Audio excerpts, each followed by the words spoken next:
We'll move to Township and Fiscal Responsibility, and we have a presentation on Emergency Management Services from Jonathan Risley.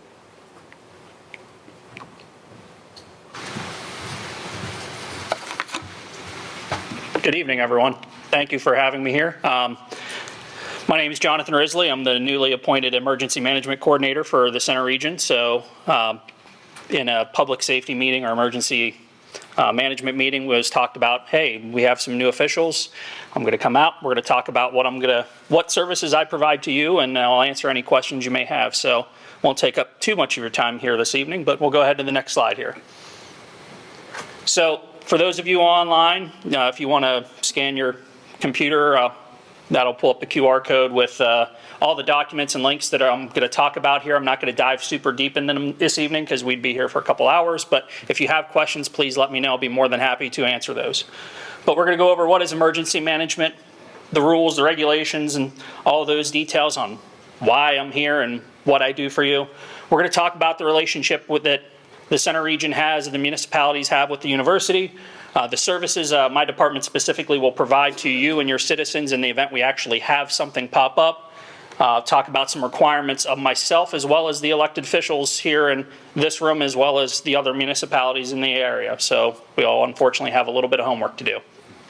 And then wrap it up with some comments and things that are on the slides here. So next slide, please. So what is emergency management? There's a bunch of words on the slide here, but basically this comes down to we're an insurance policy. We are here to help when bad things happen. And unfortunately, we live in a day and age where more bad things seem to be making the news more often than we really like. So part of what my office does is works with the various agencies more than just fire, police, and EMS. We work with them, but a little bit further than that. We're working with the school districts, public works on what happens when bad stuff happens. Blizzards, water line breaks, electrical outages. We talked about the one water company getting hacked. No, I'm not the IT expert. I know how to reset a password, but you don't want me diving through and trying to, hack anything and play white hacker. So that's that bad stuff. So we're doing a lot of that coordination to assist in getting over that hump of this is the really bad thing. How do we get back to the normal way of life that we're used to living? And that's what we're here for. Next slide. So there are rules and laws and regulations all the way from the federal level down to the lowest levels. We're a Commonwealth, so all that authority gets pushed down to the lowest level, having the authority having jurisdiction, which is everyone sitting in the room here this evening. So there is a Pennsylvania code on it.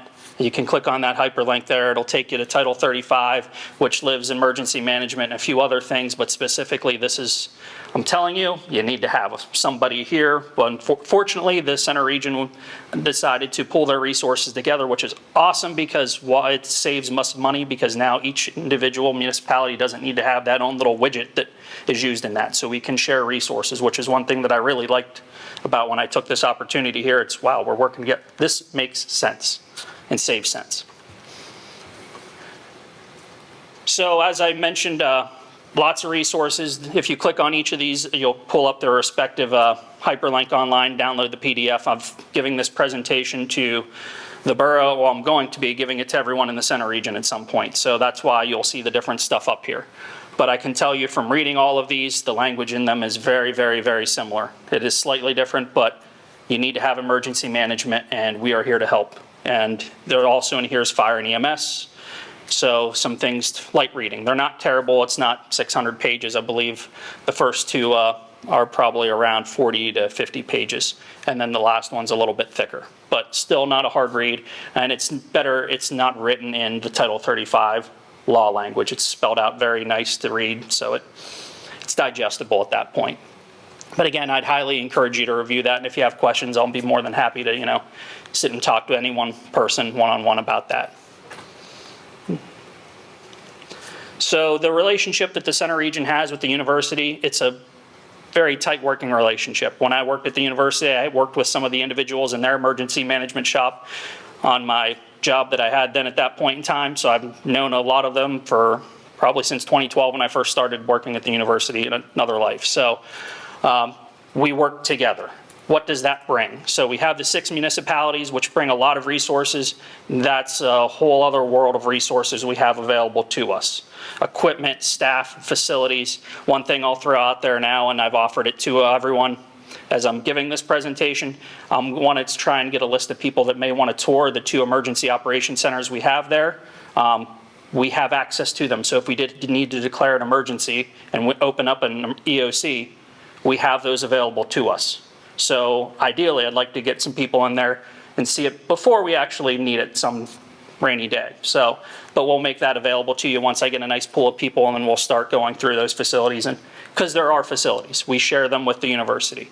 If the university needs something, they can also ask us, hey, we're overwhelmed, can you help us out? Absolutely, we're here to help.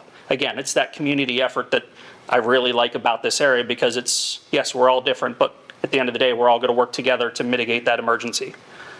The plan was established. We're working on reviewing that plan and updating it. The last time it was updated was before COVID. We've learned a lot of lessons since COVID that we never really thought was possible until COVID hit. So we're going to update that here later this year and then publish that working with the university.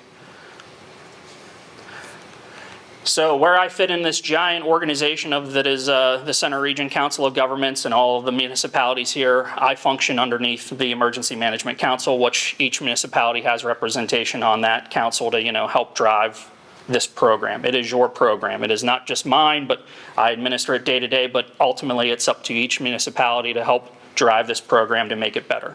So you'll see me over there on the left-hand side in the orange. So my department, consists of 2 people, myself, and I do have a part-time deputy. As I said, we work with the university and the other municipalities here in the region. We provide services, that are listed on here. We're almost at, what do we do if? I love those kind of questions because it gets us thinking, because that's what I like to do. But ties right in with the special events here. So if we didn't have the university on the other side of town there, we probably wouldn't be as big as we are right now. With that comes a significant threat, though. We're the 3rd largest city in the state, 8 times a year, maybe 9. So all kinds of hazards come with that. So there's always planning in place. So we're reaching out to other local authorities all the way up to federal authorities. We have at some of these events. You may not know it, but that's how that works. And it works because you don't know it's there. But it ultimately is keeping all of us safe. So we have that interaction. We have Ironman, which I don't know if anyone was aware of that last year. That was a nice win for the area, lots of tourism and all kinds of people. I've played with that in a volunteer capacity with my fire department there, and I know we're working on that again here to make that again successful. They updated the hilly part, but on the mountain, but that was the only critique I heard from the participants. So, but again, lots of events coming here to Happy Valley that's why people want to come and work and live here. So we want to make it a safe place. Situation awareness, that's the weather alerts. That's some of the up-to-date trends, or hey, did you know about this? And so we're working with those people, and you may not hear about it, but we're having those conversations with people involved. Again, I don't want to talk about COVID too much, but hey, what's going on? What's the hospital capacity like? And I'm actually super excited. We have another hospital opening up here later this summer, so more services available to us in this area. So you have another choice in the event of just, where do I need to go? Disaster response, again, we'll work with each of the municipalities to talk about declaring that disaster in the event we have one. I do have access to a pot of money in the event we need to start spending that in order to mitigate some of the hazard, call in additional resources if it's something that exceeds what we have here in any of the municipalities and the university. But I do have that pool of money that's available to me and us in the event we need to do that. The last thing is, 2 things. The individual assistance, so when we do declare that, my office will help your citizens actually file those paperwork to get reimbursed in the event we do have a declaration. So we need consistency when reporting that, because if we declare an emergency, then the county declares one, and the state, there's funds available to us and those citizens to help recoup some of the losses that we've had, but it needs to be documented appropriately or else we're out that money. So our office will assist with that, and then public education like this, as well as we've also done another presentation to another business group here that reached out to our office. Hey, What is emergency management? What is continuity of operations? How do we continue operating when bad stuff happens and mitigate the losses up front versus, afterwards? So we do those services as well. Next, please.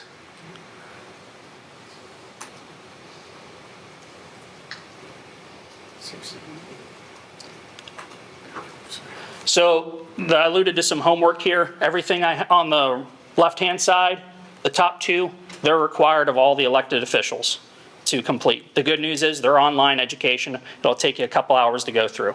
If we don't have those on hand, we may or may not get reimbursed for services because that's required training of you. In the link in the QR code, I do have the hyperlinks for that available to you.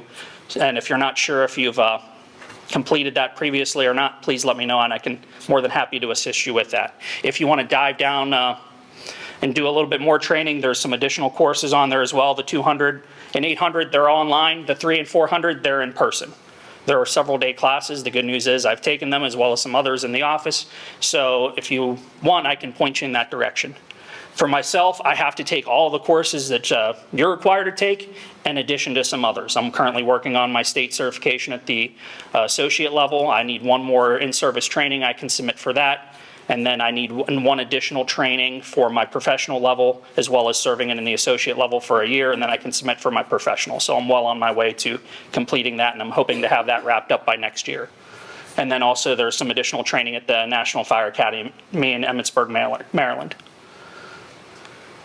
So again, the QR code, that's where I threw all this documentation in here.